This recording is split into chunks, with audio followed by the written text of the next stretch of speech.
3 police cruisers sealed off my driveway just after dawn. Well, well. My twin girls stood rigid on the front steps, staring in silent fear. From her porch across the road, my neighbor grinned and informed the officers that I was employing military-style threats.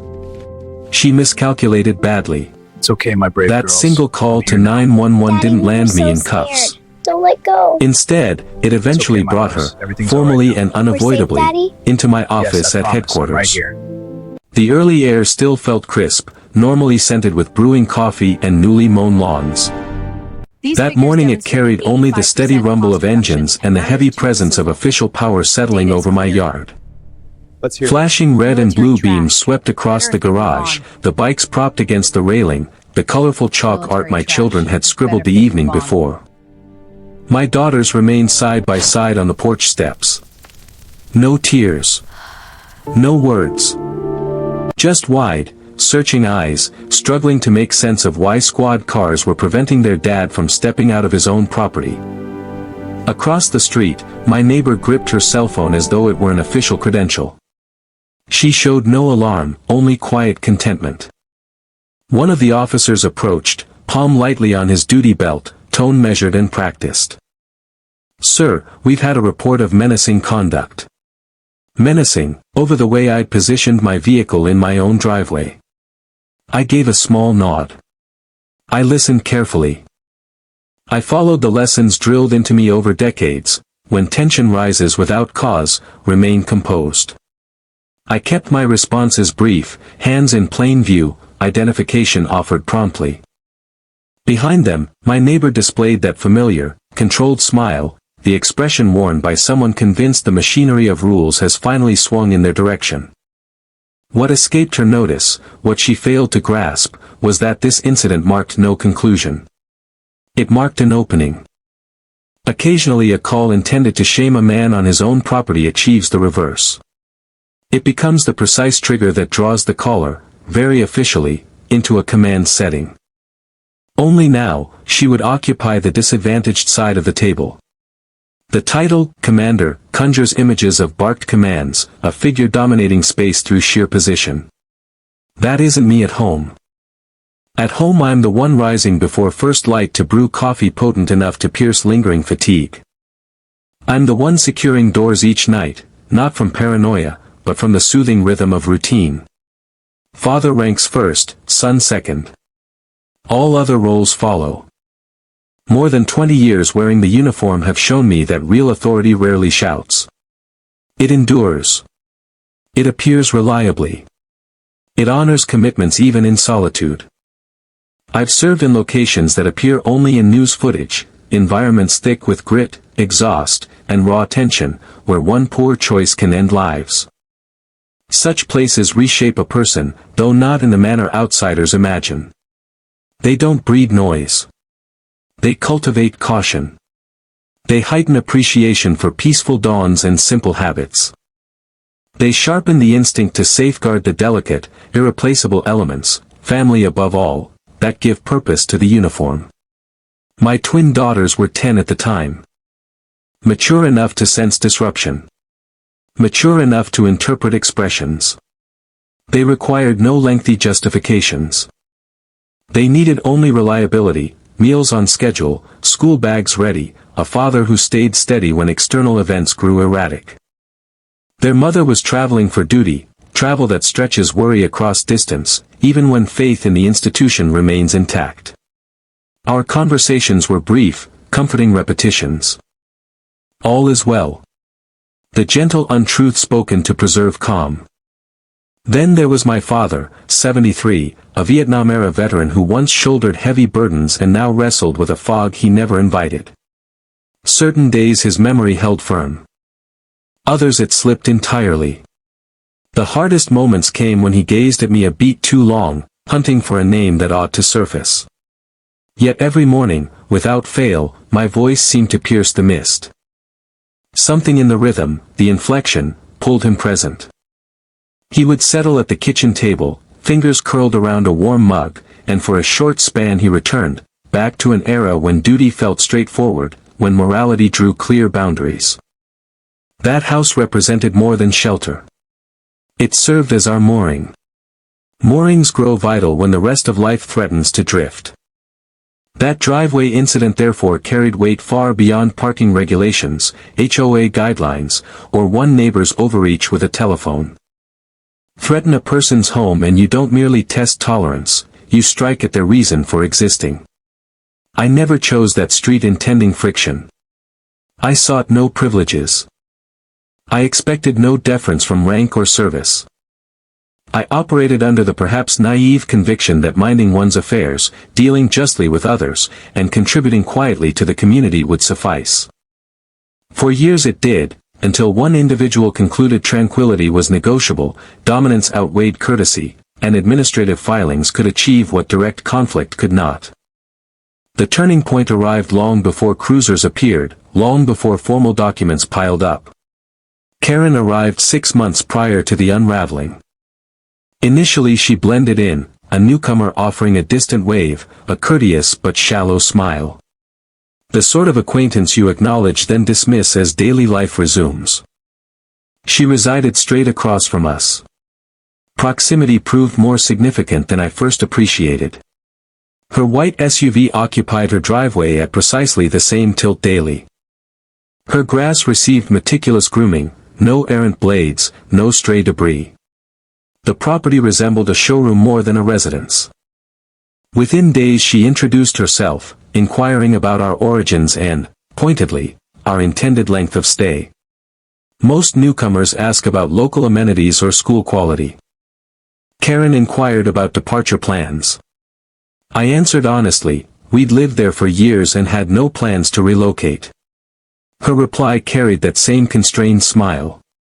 Oh. Military households tend not to remain long.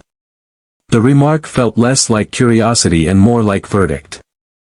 Early on she highlighted her HOA treasurer position, presenting it as though it conferred special standing rather than volunteer duty.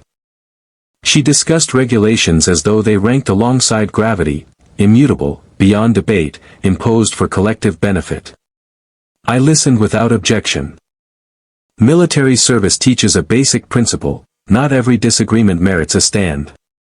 The initial remarks stayed mild, casual observations slipped into passing exchanges. It must be difficult for children who relocate frequently. Or, neighborhoods suffer when too many residents remain transient. Always delivered softly, cloaked as worry. Genuine concern sours quickly when feigned. I began detecting routines. Karen appeared outdoors precisely when we did, not shadowing overtly, simply materializing. Sprinkling her lawn as the children returned from class. Retrieving mail as I pulled in. Observing evening strolls from her window, phone screen illuminated. She frequently referenced home values, curb appeal, adherence to norms. The term standards recurred often, applied to human beings as though they were specifications. One day she remarked on my pickup. Quite a large vehicle for a quiet street, she observed, eyeing it with faint disapproval. It comes across as aggressive. I'd encountered that adjective before, usually directed at composure mistaken for menace. I explained it served practical purposes: work, errands, family transport. She acknowledged the explanation, yet her gaze lingered, assessing. Later I discovered her husband had lost a lucrative base-related contract, a significant financial opportunity. She never stated it outright, but bitterness seeped through. In her view I represented not merely a neighbor, but a living symbol of rejection by the institution she felt owed them favor. Afterward her observations grew pointed. I fail to see why service families require exceptions, she remarked one afternoon unprompted. Regular residents comply. Uniformity benefits everyone. I assured her we followed the rules. That familiar tight smile returned. We exist to verify exactly that. The transition remained understated yet unmistakable. Dialogue shifted toward scrutiny. Inquiries became notations. Courteous greetings became calculated glances. Karen avoided volume, drama, overt hostility. She watched. She recorded.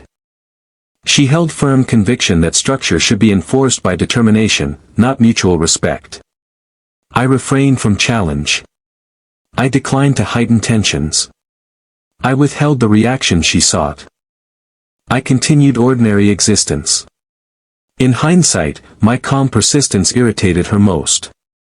Those who seek dominion resent autonomy far more than disorder. The steadier I remained, the more intently she observed, until it grew evident she awaited opportunity. Opportunity to convert routine into advantage. Opportunity to deploy the administrative tools she revered. When the chance presented itself, she seized it without pause. It unfolded on an unremarkable Tuesday at first light, when the street still held its breath between darkness and daily motion, no trash collection, no yellow buses, no stirring world. I adjusted my truck's position modestly in the driveway to accommodate the girls' bicycles resting against the fence. A minor, habitual adjustment. I had started toward the house when sharp footsteps approached, swift, deliberate. Karen strode across the pavement, phone already raised, lens forward like forensic equipment. "You cannot position your vehicle that way," she declared, skipping any hello. I glanced at the truck, the driveway, then her. "It's my property," I replied evenly, neutrally, the tone reserved for diffusing rather than inflaming. She began photographing. Snap. Snap. "This is a family neighborhood, not your installation." The rehearsed phrase emerged. "The placement obstructs visibility. Emergency access requires unobstructed paths. This constitutes intimidating conduct." Intimidating, due to a truck and a man standing quietly on his land. I kept volume low, distance unchanged, argument absent. Experience had shown that composure usually prevails. "This remains private land, ma'am." She smiled thinly and dialed. "Police non-emergency. I'm reporting menacing actions." A resident employing military-style intimidation. She avoided eye contact while speaking, focusing instead on her device as though judgment had already passed. Within 20 minutes the initial cruiser arrived, followed by a second, then a third. The escalation became clear. Dispatch registered not a parking issue but military intimidation. She had selected trigger terminology deliberately for immediate priority response. By then my daughters stood on the porch, school bags at their feet, witnessing events as though staged on another block. The lead officer exited deliberately, calm, professional. Recognition flickered in his expression. We had met previously at neighborhood gatherings. He understood my background, recognized the absurdity, yet procedure bound him. "Sir," he stated evenly, "a report has been filed concerning threatening actions." I acknowledged understanding. He proceeded with required inquiries: my location, any verbal exchange with the complainant, voice level, presence of weapons. Negative across the board. Karen lingered nearby, affirming each response, clutching her phone as though the device might retract its testimony. While another officer interviewed her, the lead leaned closer, lowering his voice. "Between us, sir, this is nonsense." I remained silent, allowing him to speak. "But if I skip the report, she contacts command staff." The underlying reality surfaced: not safety, not regulation, pure persistence. Exploiting pressure points until resolution arrived simply to eliminate irritation. I nodded, not agreement, but comprehension. "Handle it as required." He complied, notes taken, forms completed, boxes checked. The record would appear dispassionate later, stripped of nuance. The officers departed with evident relief. Karen remained, observing their exit with evident satisfaction etched across her features. My daughters stayed motionless. I climbed the steps and crouched before them. "Are you all right?" Slight nods. One whispered, "Did I cause trouble?" "No," I answered. Neither of us did anything wrong. That single morning altered perspective, not through fines or citations, but through revelation of the contest's true nature. Karen had not responded. She had provoked. Not misread. Tested boundaries. Measured leverage. Discovered how readily normalcy could become official incident. She also learned the system yielded under sufficient strain. What she overlooked was reciprocity, applied force returns. The longer she pressed, the more distinctly her habits emerged. Habits inevitably disclose reality. 2 days afterward the initial notice arrived, crisp white envelope bearing the HOA emblem, name and address impeccably formatted. I opened it at the counter as coffee percolated, anticipating contents. Violation notification. Wording remained courteous, almost cordial, referencing an obscure clause concerning vehicle alignment and line-of-sight interference.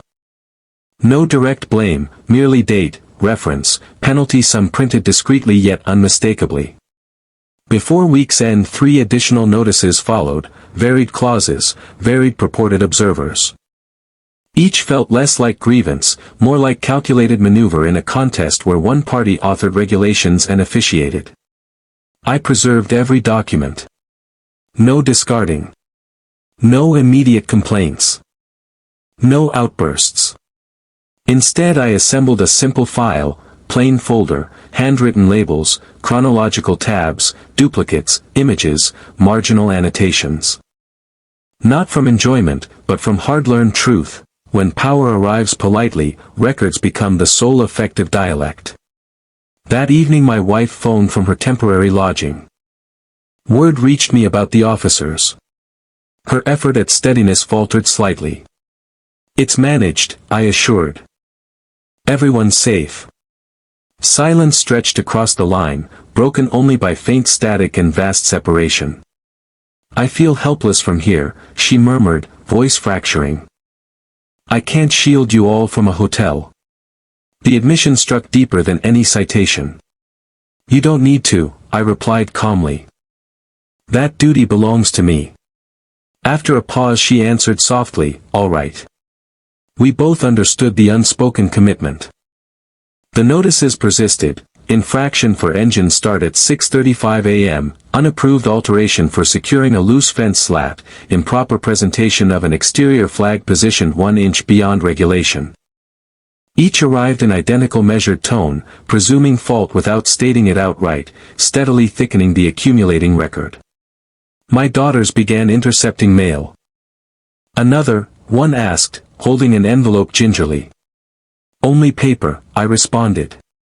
Paper holds no power over us. She nodded doubtfully. My father observed silently from his armchair, tracking the exchange. Some days he inquired. That period he remained quiet. One late evening, children asleep, house settling into nocturnal sounds, I arranged the notices across the dining surface until it vanished beneath documentation, dates, references, sums.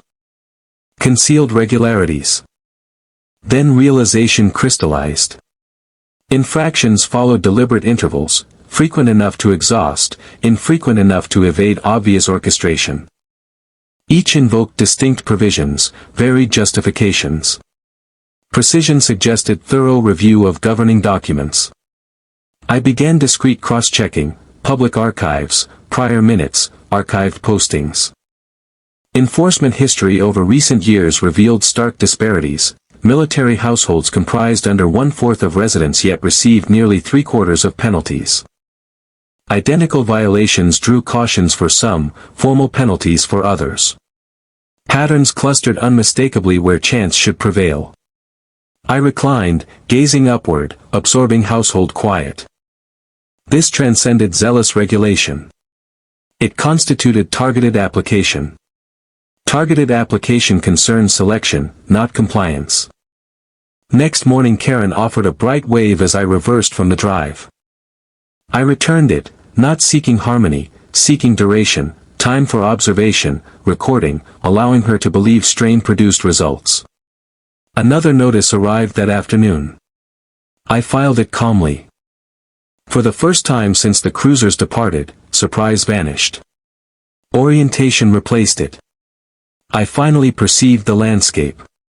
Karen imagined overwhelming me with administrative weight. She failed to recognize that administrative weight retains traces, and abundance only sharpens visibility. Patterns disclose truth steadily, silently, awaiting attentive ears.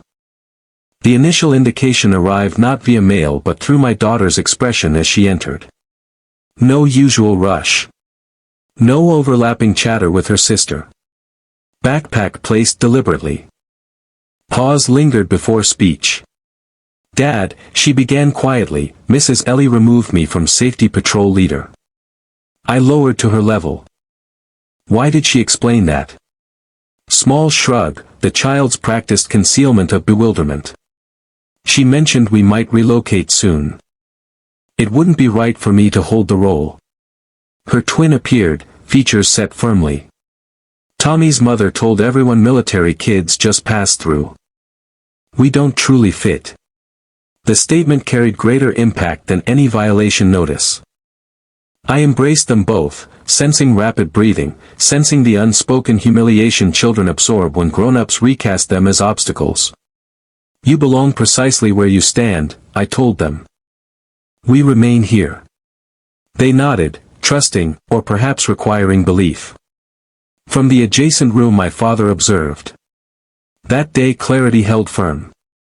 Once the girls ascended, house falling into strained stillness, he sat at the table, posture composed, gaze unusually lucid. "She resembles the commissars," he stated abruptly. I paused. "In country," he continued evenly, "they carried no weapons, only files. Smiled while destroying futures. Claimed it preserved harmony." He met my eyes. Identical expression. Identical appetite for dominating those deemed outsiders. Clarity faded swiftly, yet the observation lingered. Days later at a school governance session I witnessed confirmation. Karen navigated the space centrally, handshakes, smiles, intimate leans.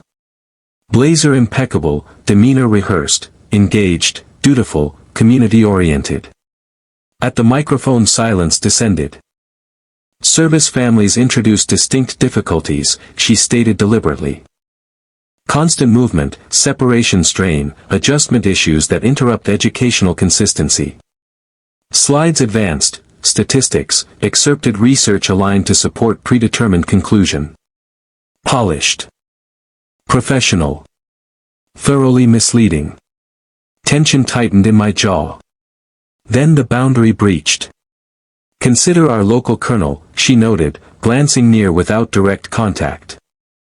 "Recent neighborhood disturbances, reports, perceived threats, disruption. Regrettably, consequences now appear in classrooms. No name required." In that instant my father's parallel crystallized, not volatile, not emotional, methodical, courteous, convinced paperwork achieves what coercion cannot. Something within me shifted, not fury, but colder precision. This transcended misunderstanding. It constituted deliberate effort. Karen no longer merely submitted grievances. She crafted perception, supplying institutions precisely worded rationale for exclusion disguised as concern. That night my wife called. "They're discussing our children," she said immediately. "Other spouses report identical remarks." "How widespread?" "Widespread enough." Silence extended.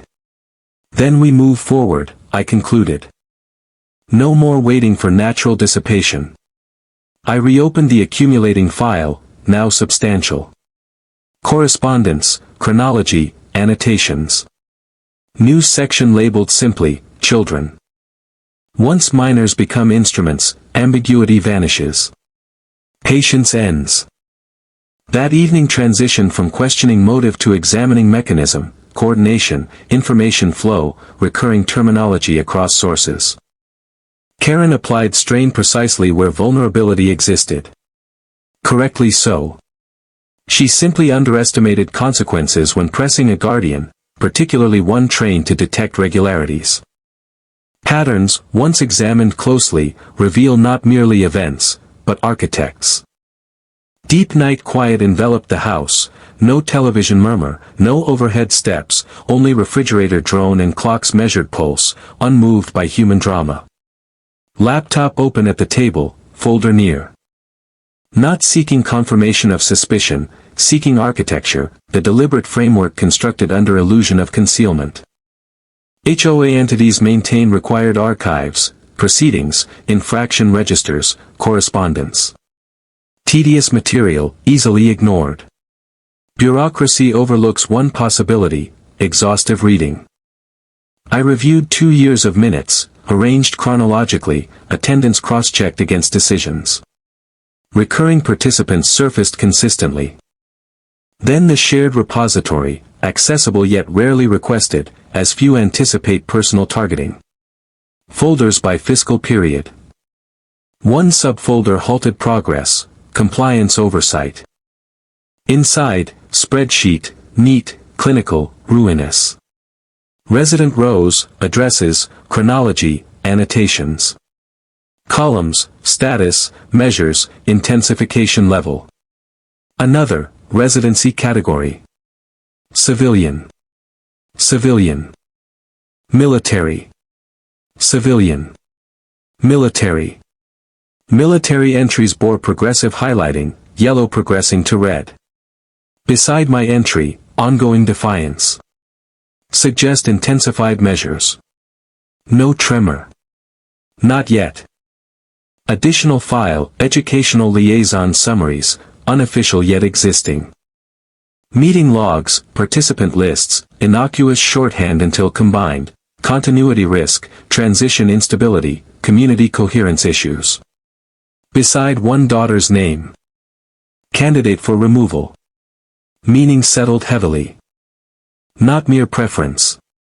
Orchestrated exclusion. Method became routine thereafter, preservation of originals, captures, metadata verification, timestamp authentication, edit trails.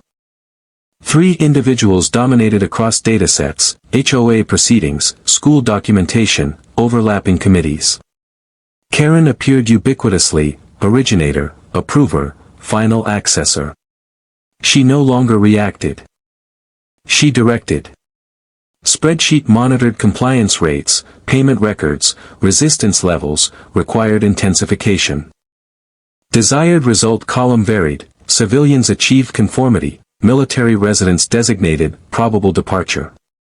Space contracted, not from fear, from sudden scale.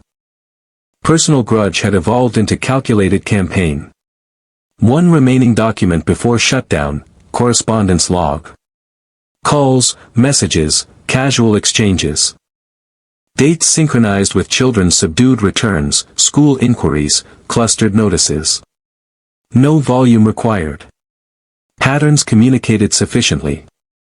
I lingered long after screen dimmed, listening to time advance. My father appeared in the doorway, smaller in low light, frielier. Late again. Just reviewing material. Satisfied, he retreated. Sleep evaded me. Dawn brought resolution, not accusation yet, but preservation, validation, foundation. Quiet outreach followed, neighbor conversations, parental exchanges. No directing, only listening. Accounts aligned near perfectly with documented patterns, identical wording, identical tactics, identical pressure. By days close materials existed in multiple secure locations alongside emerging witness roster, individuals unaware of their evidentiary role. Karen believed complexity rendered challenge impossible. She constructed traceability instead. Records endure silently, impartially, awaiting recitation. That evening one final section appeared, proof. Map acquired, emotion yielded to execution. For first time since cruisers vanished, path forward clarified completely. Once mapped, coincidence disappears, replaced by convergence. Spreadsheet pages affixed to office wall, not for sentiment, but because scale reveals itself differently in full view. Identities transformed into connection points. Chronology became linkages. Conduct formed directional indicators, all converging centrally. Karen occupied hub position, surrounded yet pivotal. HOA notifications to service households consistently preceded school stability concerns. Parent discussions of continuity promptly followed compliance demands. Timing lacked perfection, unnecessary. Consistency sufficed for intent. Discreet inquiries commenced, not confrontational, exploratory. Questions framed to invite disclosure. One mother described son's removal from leadership position citing ongoing transition risk, phrase echoing Karen's public remarks. Origin unknown, delivery smiling. Long-term resident acknowledged identical fence violation received verbal caution only, no documentation, no recurrence. Civilian status. Dismissed previously. Educator confirmed, off-record, certain households arrived pre-annotated. Informal guidance circulated quietly among staff. Institutions favor unwritten context when avoiding explicit record. Every discussion logged meticulously, timing, sequence, recurring expressions. Terminology migrates. Map grew dense rapidly. 3 HOA figures recurred persistently. 2 intersected school parent structures. 1 participated in municipal planning as civic advocate. Legality absent, deliberately. Influence operates adjacently, tracelessly. Public schedules, minutes, rosters confirmed rotation, consistent participants, consistent themes, always plausibly deniable margin. Karen no longer reacted spontaneously. She coordinated deliberately. Simple chronology constructed alongside spreadsheet. Sequence aligned cleanly, grievance lodged educational flag raised HOA intensification community suggestion of relocation. Repeated cycle. Additional dimension added, benefit analysis. Who accessed resources? Who managed narrative? Who gained from departures? Vacated military-owned properties resold swiftly, frequently accompanied by notations praising restored stability. Then foreclosure discovery, young enlisted member, deployments consecutive. Spouse strained by sustained isolation, subtle pressures, school whispers, pervasive sense of unwelcomeness. Marriage dissolved. Residence lost. Paper trail tightened, acquisition below appraisal value via LLC. Karen controlled LLC. Abstraction collapsed. Not regulation. Not principle. Exploitation masked as order. Wife's call arrived later. Your tone differs. Focused difference. Positive. I shared essentials, not entirety. Silence followed. Extends beyond our household. Always did. That deepens injury. It sharpens focus, I corrected. Wall received 1 additional sheet, blank initially. Single heading inscribed, illumination. Not vengeance. Not counterattack. Illumination. Structures disintegrate under exposure, not argument.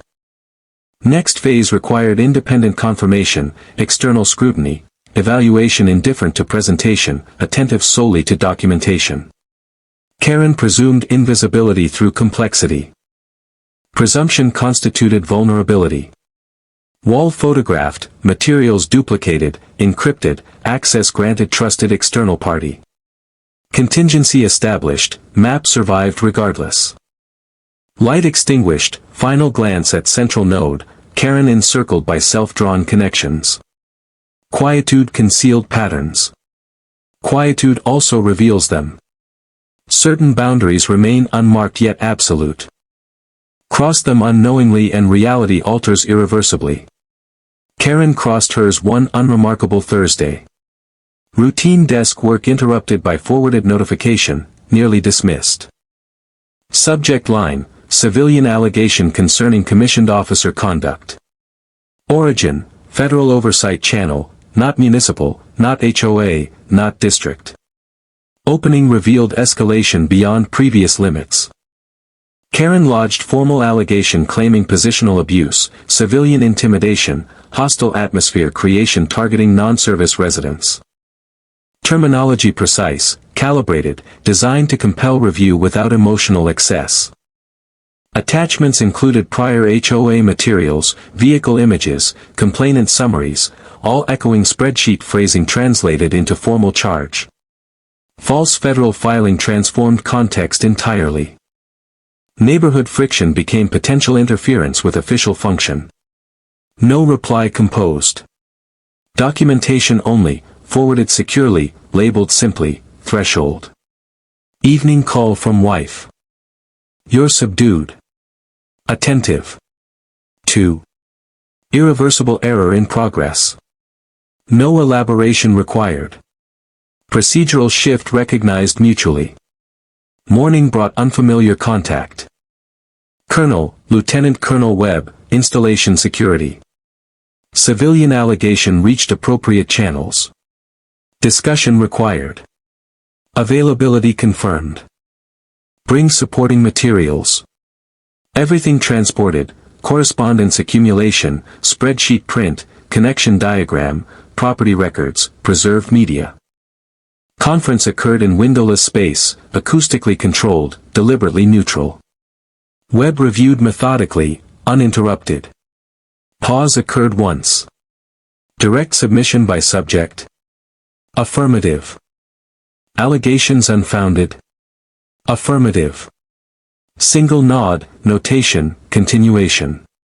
Completion brought lean back. Deliberate false submission to federal authority carries significant exposure. No volume elevation necessary. Jurisdiction shifts accordingly. Questioning authority changes. Karen intensified same afternoon, supplemental messages, refinements, additional unsubstantiated specifics. Each addition constricted her position further. Control attempted over record. Federal apparatus resists manipulation, responds instead to regularity. Regularity now glaring. Formal posture altered by weak start. Matter transitioned from grievance assessment to false statement inquiry. Documentation superseded narrative. Intentions irrelevant beside evidence. Uniform assumed protective previously. Reality, magnifying function, enlarging truth, especially falsehood. Night found me studying wall diagram once more, interconnections converging inward. Karen envisioned hierarchy scaled through others. Failed to recognize reciprocal structure, she ensnared herself. No elation surfaced, only obligation. Federal threshold crossed eliminates quiet withdrawal. Duty extends beyond self, to prevent recurrence. Next development arrived without fanfare. Tuesday mid-afternoon security application flagged routine capture, audio anomaly noted. Review nearly skipped.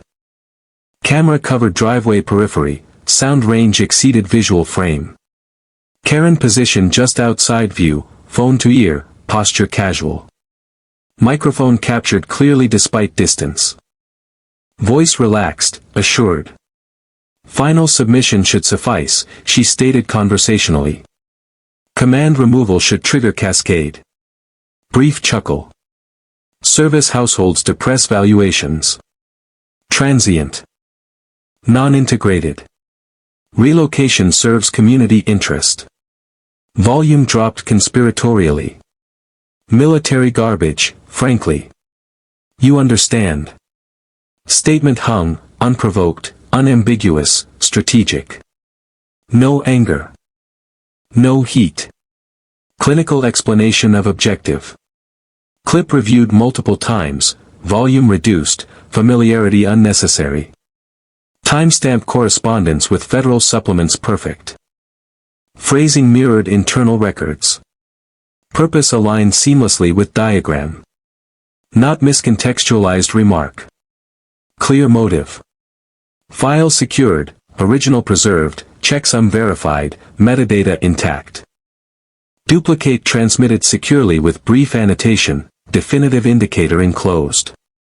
Response arrived swiftly. Colonel, Webb. Statement voluntary. Affirmative. Subject aware of capture. Negative.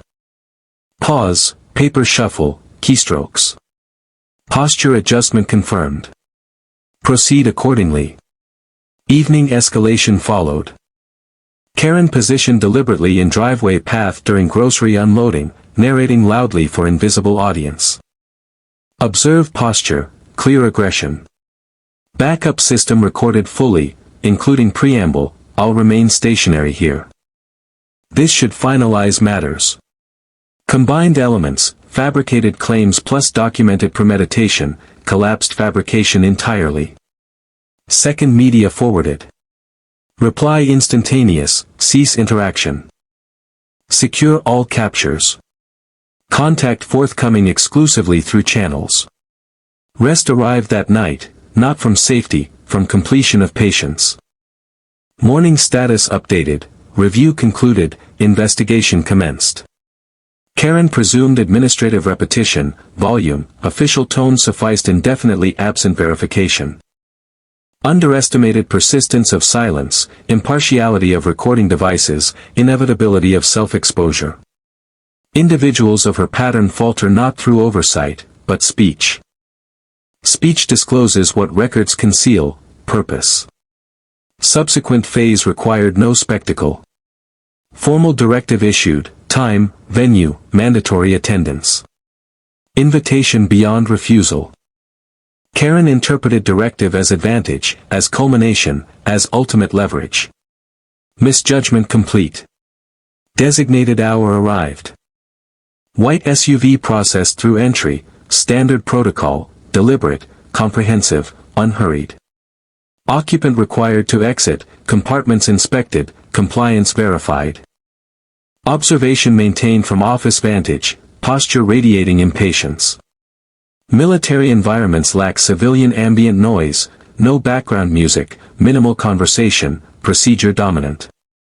Prepared space awaited, national and service colors displayed, temperature regulated precisely, recording apparatus centered, documentation arrayed methodically. Seating arranged deliberately, I positioned laterally. FBI Representative Agent Morrison occupied central position. JAG Major Stevens adjacent. Lieutenant Colonel Webb observed standing. Escorted entry paused briefly, room configuration unexpected. Blazer adjusted, composure summoned regardless. Expectation stated immediately, I understood this concerned my submitted concern. Morrison indicated seat. Please be seated. Silence employed deliberately, disruptive to momentum-dependent individuals. Single document presented. Mrs.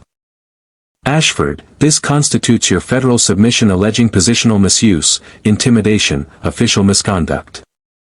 Acknowledgement given. Affirmation of accuracy requested and received.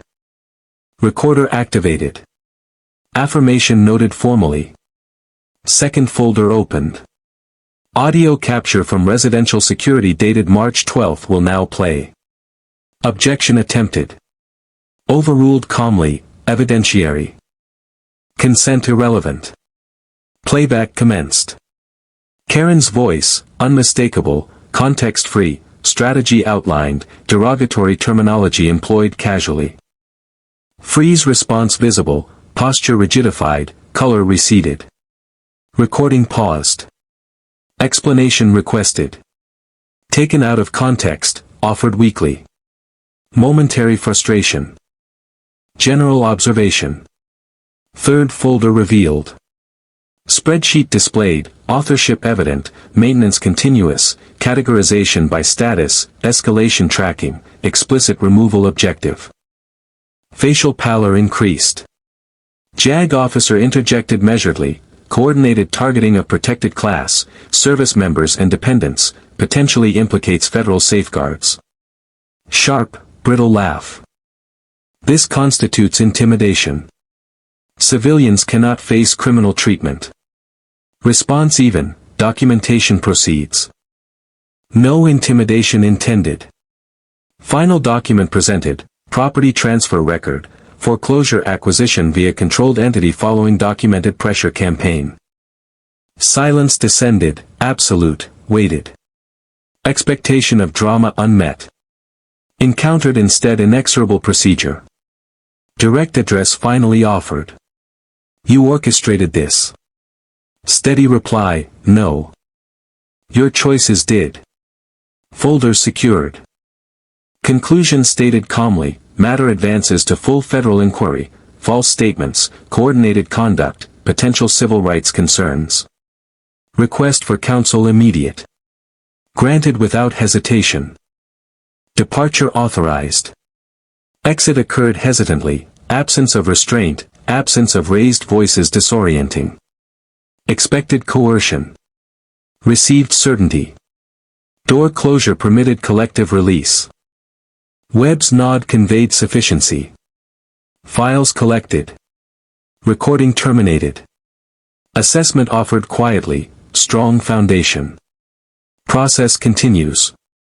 Departure followed, not eased, but committed. Summons represented commencement, not resolution. Consequences rarely erupt.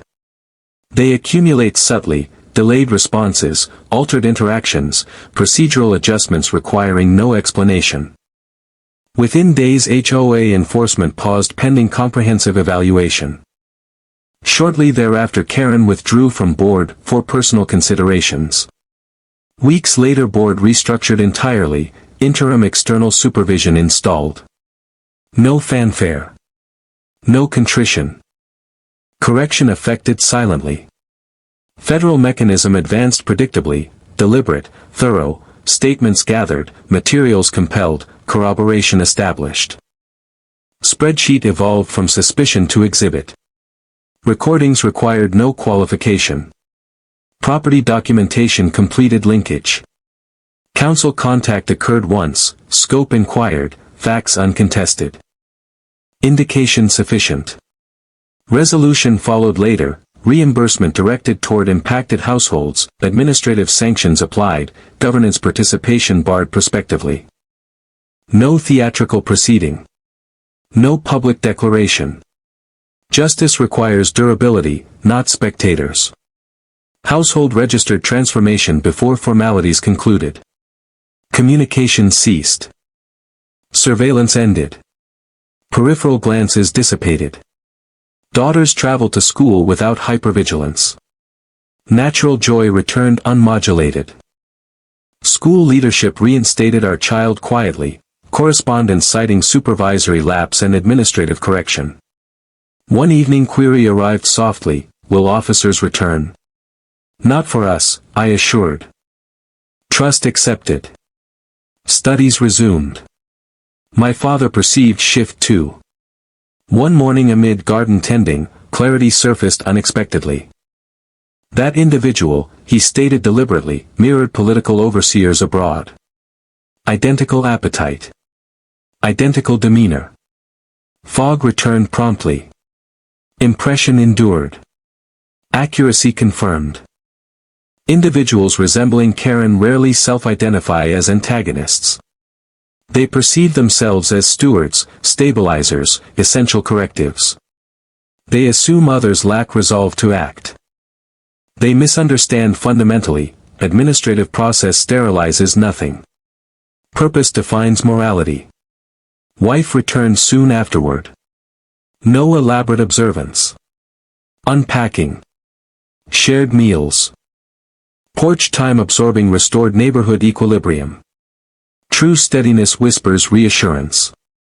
Some weeks afterward correspondence arrived from unknown family, similar experience elsewhere. We doubted seriousness would be recognized, they wrote. Now preserving records. Spread occurs thus, not through alarm, through quiet assurance. Core lesson crystallized, systems falter not principally from flawed regulation, but from collective assumption others will intervene. From normalized silence over preservation. From habitual dismissal of inconvenience. Karen depended upon exactly that passivity. Presumed disconnection impossible.